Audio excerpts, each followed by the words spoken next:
Barakata Yahweh, Barakata Yahapushai, Bahasham, Barakahak Wadash, Barakatum. First and foremost, I want to give all praises, glory, and infinite honors to Yahweh, Bahasham, Yahapushai. Double honors to the apostles and elders, a great millstone who ruled and teach well. In peace and salutations to you, sincere Akim out there, pushing this word in truth and sincerity to the four corners of the globe. May you brothers endure to the end. This is the brother Ra'aya with another video. And in this video, I'll be profiling this clip from Middle Nation's YouTube channel titled Europe at a Crossroads.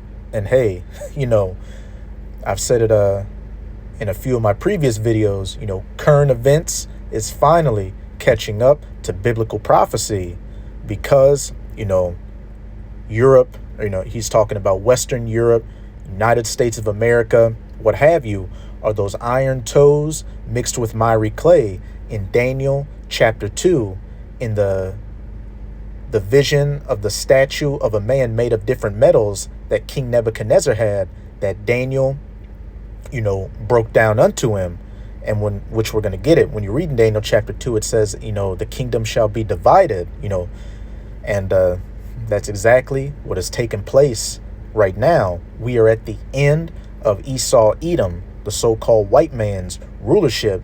So his, power structure is declining economically, morally, and militarily. And what all this is eventually going to lead to is America's, Western European allies turning against her at some point during World War III and allying themselves with chiefly Russia and, China. And they're all together going to shoot nuclear missiles onto the United States of America, turning it into the biblical lake of fire from sea to shining sea, and then a desolate, uninhabitable wasteland afterwards. But before I get started, this is a fair use copyright disclaimer. I do not own any of the footage in this clip, nor do I stand to gain from it monetarily. It is simply for educational purposes. Europe is really at a crossroads. The EU, the UK, all of America's Western so-called allies. They need to make an urgent reassessment of their relationship with the United States. Of course, this also means that the people of those countries in the EU and so on, they need to make a serious reevaluation of their own leaders, all of whom are just going along with America's plans, and who seem to be the only leaders left in the world who still think it's a good idea to follow Washington's orders.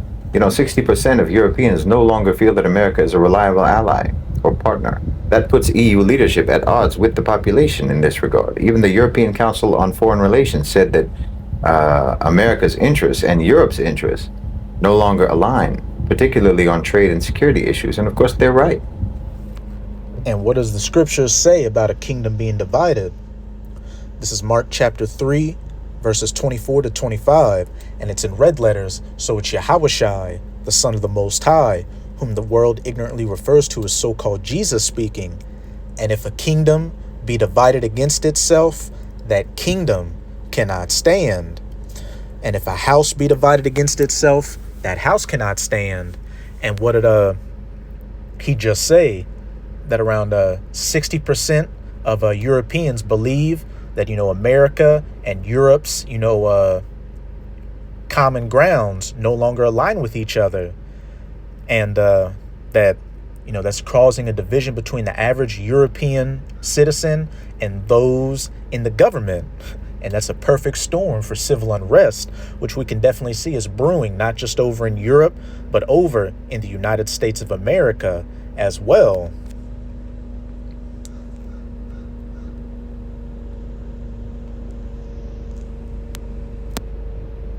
America has been pursuing a systematic campaign of destabilization across Europe for years, and particularly since the Ukraine war and the Russian sanctions. I've been talking about that since the beginning. Thanks to these policies, Europe is in a death spiral. Bankruptcies are at record highs, business closures, home foreclosures, companies relocating, factories shutting down. Germany is in a rapid state of deindustrialization. America is trying to pit Europe against Russia, pit the UK against Russia, which is depriving the whole continent of affordable energy and is prompting militarization, which they can't afford. all of which is for the benefit of American oil and gas companies and for the U.S. weapons sector. People are Straight to the point. It's always America's European allies that feel the blowback from America's military and economic adventurism abroad.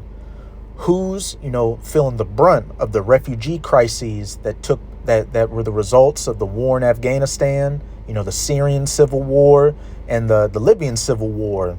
Europe.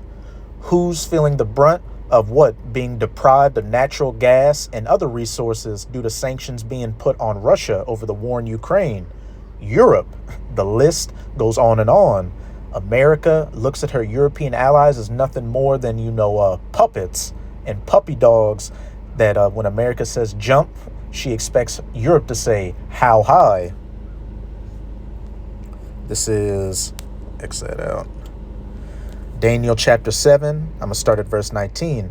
Then I would know the truth of the fourth beast, those legs of iron, speaking of the ancient pagan Edomite Roman Empire, which was diverse from all others, because what was Rome known for having?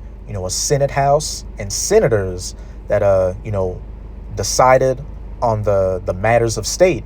And they also had a consul and a proconsul, just like how you have a senate house in the United States of America, two political parties, the Republicans and the Democrats, which back during Rome, it was the plebeians and the patricians. And you've got a president and a vice president, exceeding dreadful, whose teeth were of iron and his nails of brass. Rome's, strong military, and they were known for heavily using iron-made weaponry. I believe that there was one Roman legion known as the Iron Legion, which devoured, break in pieces, and stamped the residue with his feet. And Rome was the powerhouse of its day. Nobody could stand against Rome at the height of their power. No different than with the United States of America. Now we're going into, that last leg of the fourth beast, those iron toes mixed with miry clay, which began with Esau coming back into power with the Renaissance, or the rebirth of that Roman way back into the world. And of the 10 horns that were in his head, and of the other which came up, and before whom 3 fell, and that other little horn which came up is speaking of America, beginning with the 13 colonies. And the 3 that fell were the other major players in the New World, which was Spain, which you had the Spanish-American War. You had Britain, which you had the Revolutionary War. Then you had France, which, you had the Louisiana Purchase, where they gave up, their territory in the Americas, to, the United States of America. Even of that horn that had eyes and a mouth that spake very great things, whose look was more stout, more proud, taking the preeminent spot than his fellows, than his allies.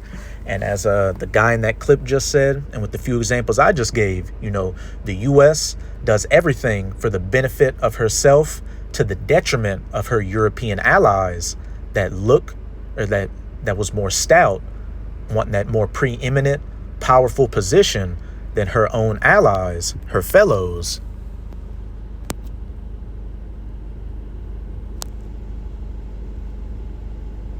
becoming radicalized. Extremism of all stripes is emerging. Europeans feel that their societies are more polarized than ever. Protests are taking place more frequently and are turning violent more frequently. Repression is getting worse. It's getting more severe. Terrorist attacks are increasing, particularly from far-right groups. The International Center for Counterterrorism attributes this, at least in part, to the war in Ukraine and the influx of neo-Nazis and other extremists and the flood of small arms that were supposedly being sent to Ukraine. The whole continent is sliding into a irreversible strife, and that's blatantly by American design.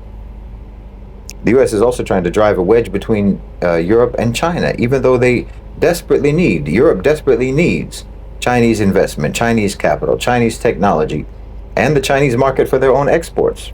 And again, European leaders are just going along with this, in defiance of their own populations, and obviously against the interests of their own people, because EU leaders are subservient to Washington neocons.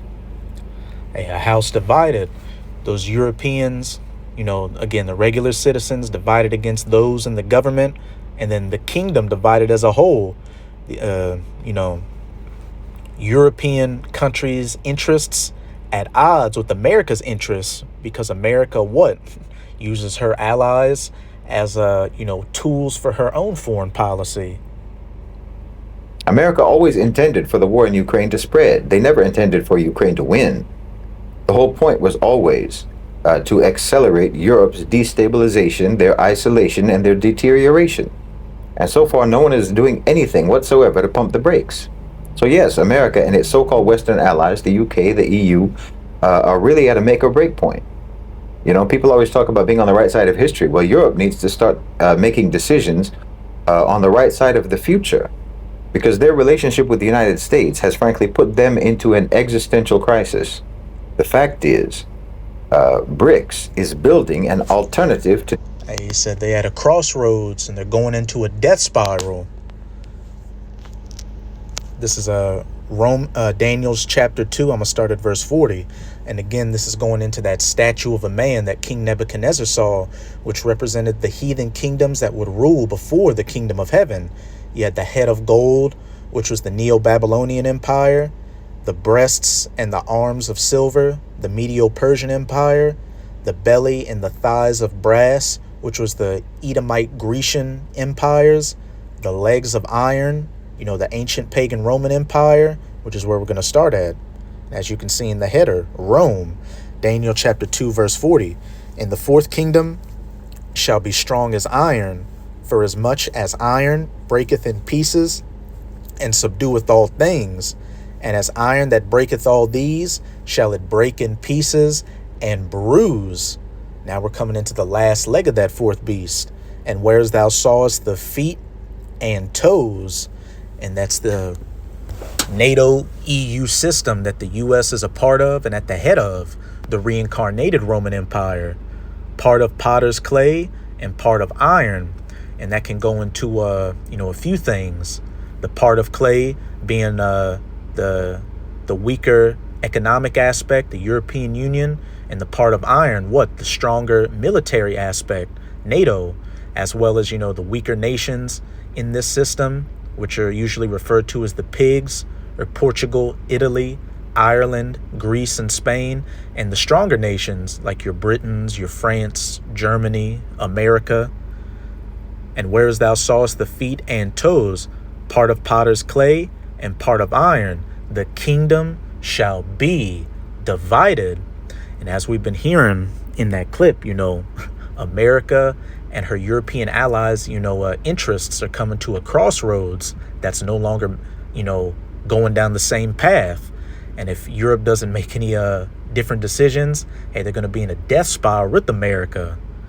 But there shall be in it of the strength of iron, for as much as thou sawest the iron mixed with miry clay. And as the toes of the feet were part of iron and part of clay, so the kingdom shall be partly strong and partly broken. What this is ultimately leading to is this system being completely broken down. To the old U.S.-led world order, and Britain and the EU need to rewind it a little bit. Put them into an existential crisis. The fact is, BRICS is building an alternative to the old US-led world order, and Britain and the EU need to understand this. The global system of the 20th century is a relic. The balance of power no longer favors the G7, and the global south is the only vehicle left with wheels still on it and with a working engine. And Europe needs to hitch a ride with them if they don't want Uncle Sam to drive them off a cliff, because that's where they're going now. And you've already had some,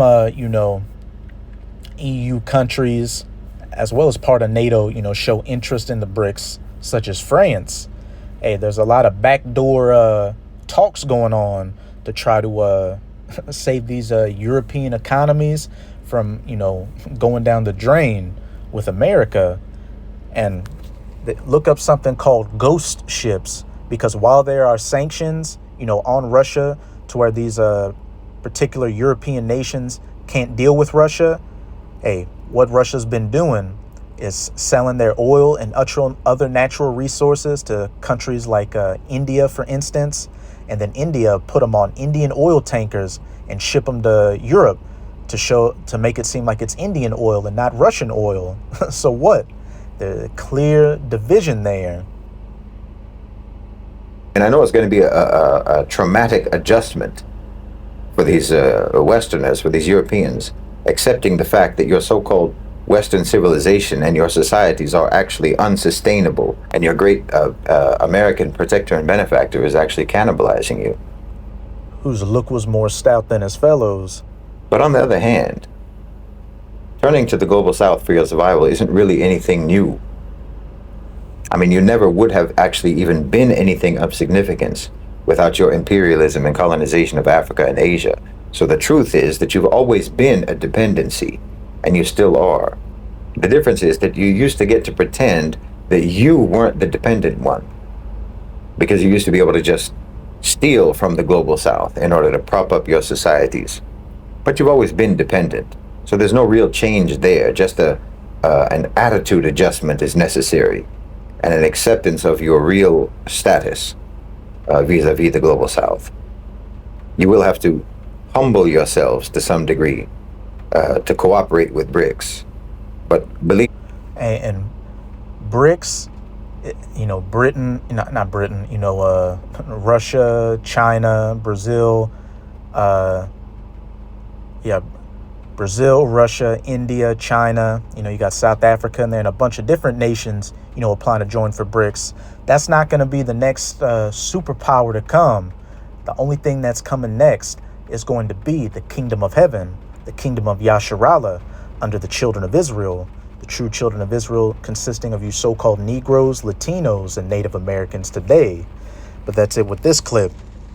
But hey, we can clearly see that, again, current events are catching up with biblical prophecy. There's friction between America and her European allies. And hey, a lot of them are starting to look for ways to jump off from this sinking ship of democracy.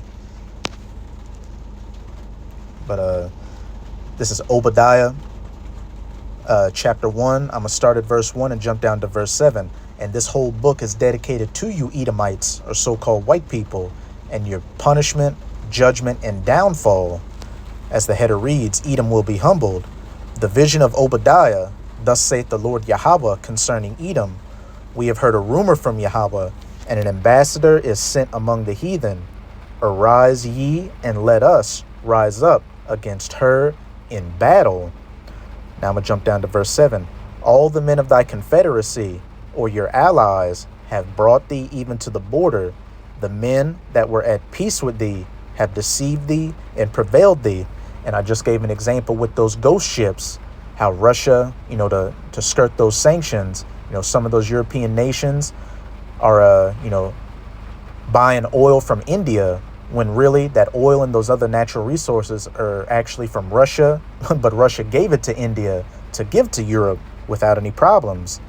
They that eat thy bread, economic, and military assistance that America gives to these European nations have laid a wound under thee, because they're going to turn around and use those very same weapons against the United States of America. There is none understanding in him. And like I've been saying all throughout the video, what this is all eventually going to culminate into is at some point during World War III, America's European allies turning against her and allying themselves with Russia and China, and then they're going to shoot those nukes onto America. This is Revelation chapter 17, verse 16, and the 10 horns, which is speaking of the European Union, or EU, beginning with the first 10 common markets of the EU, back when it was known as the European Economic Community, which thou sawest upon the beast, NATO. These shall hate the whore, that mother of harlots, Babylon the Great, the United States of America that sits upon the beast, and shall make her desolate and naked, and shall eat her flesh and burn her with fire, the nuclear fire from those 200 million nuclear missiles, which is going to hit Babylon. This is Jeremiah chapter 50. I'm going to start at verse 12. Your mother shall be sore confounded. And who's the mother of America? Great Britain, because even America's own mother is going to turn against her. She that bare you shall be ashamed. Behold, the hindermost of the nations shall be a wilderness. And, the hindermost is the most outer part. And America, was known at one time as what? The New World, the fourth part of the earth, or the ends of the earth, shall be a wilderness, a dry land, and a desert when those nuclear missiles hit this place and turn it into a desolate, uninhabitable wasteland. Because of the wrath of Yahweh, it shall not be inhabited. Man, woman, or child will never set foot on this place ever again, and after a time, only harsh desert creatures will dwell here, which you can read about in this chapter, as well as in Isaiah chapter 13 and Revelation chapter 18, and Isaiah 34 as well. But it shall be wholly desolate. Everyone that goeth by Babylon shall be astonished and hiss at all her plagues. Put yourselves in array against Babylon, America, round about. All ye that bend the bow, shoot at her, and spare no arrows. And that's talking about those nuclear missiles. The prophets had to describe those missiles the best way they could with what they knew during their times.